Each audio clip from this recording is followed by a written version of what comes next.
Machinability is extremely important. I would say probably maybe even up to a third of our customer base are actually machine houses. Most machine houses are probably very used to seeing castings come in with porosity from gas, shrinkage, spongy type metal. Those things drive them nuts. They have an expensive casting in the first place that they're starting with, and they put a significant amount of money into the machining only to find out when they are just about done with the part that they've got something that they can't use because of spongy type metal.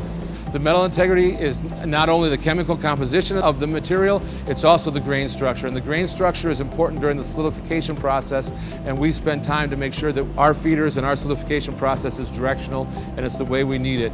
Typically, we're very picky about the metal we purchase. We have a very tight spec on what we'll take from the manufacturers.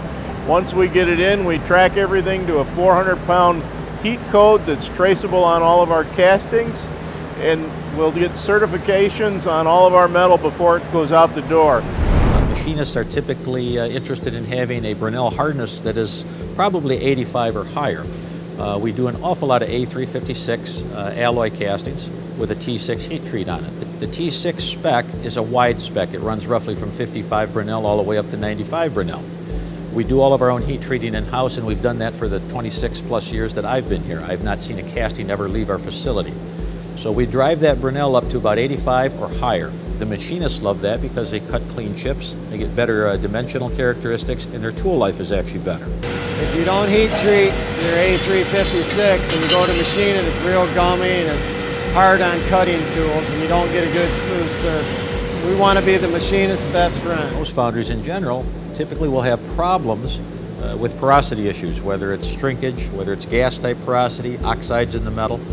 We go to great lengths to make sure that we design those issues out of our castings. We expect our castings actually machined like bar stock, free of voids, free of shrinkage, free of porosity, free of any detrimental type oxides that you would run into during the machining process.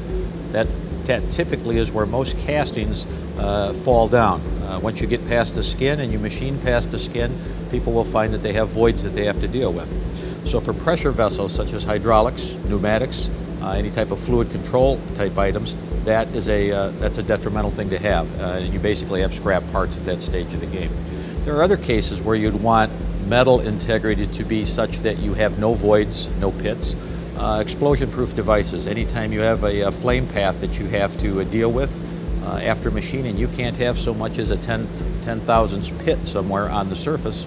Those will be detrimental and actually causes a failure. And I think we probably degas our metal to the point and cleanse it to the point where most of our peer foundries do not do that. We spend additional time, additional money. Nothing comes out of our melt room that does not have a degassing process done to it. So that there's several different ways of causing several different kinds of porosity, and we look to try and control all of them as best we can, whether it's gas porosity, whether it's shrink porosity, or whether it's an oxide that's from air entrapped in the gating system as the casting's being poured. The top one is showing you the amount of gas in the metal if you did not run it through our degassing process. The bottom one is what we take before any metal that gets poured as a sample. We slice it in half to make sure there's no porosity holes in it. That's what we strive for, to get your billet quality.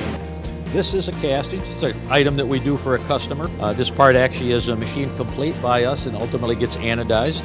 It is part of a gas valve. It obviously has to be pressure tight and leak free.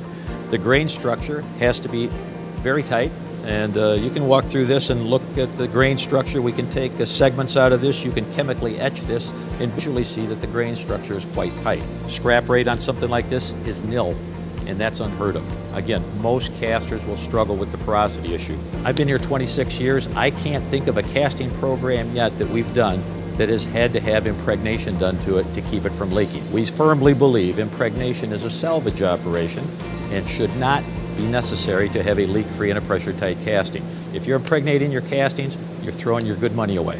When you need a sand casting, give us a call.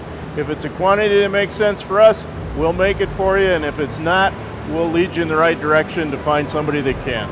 And that is the Olson way.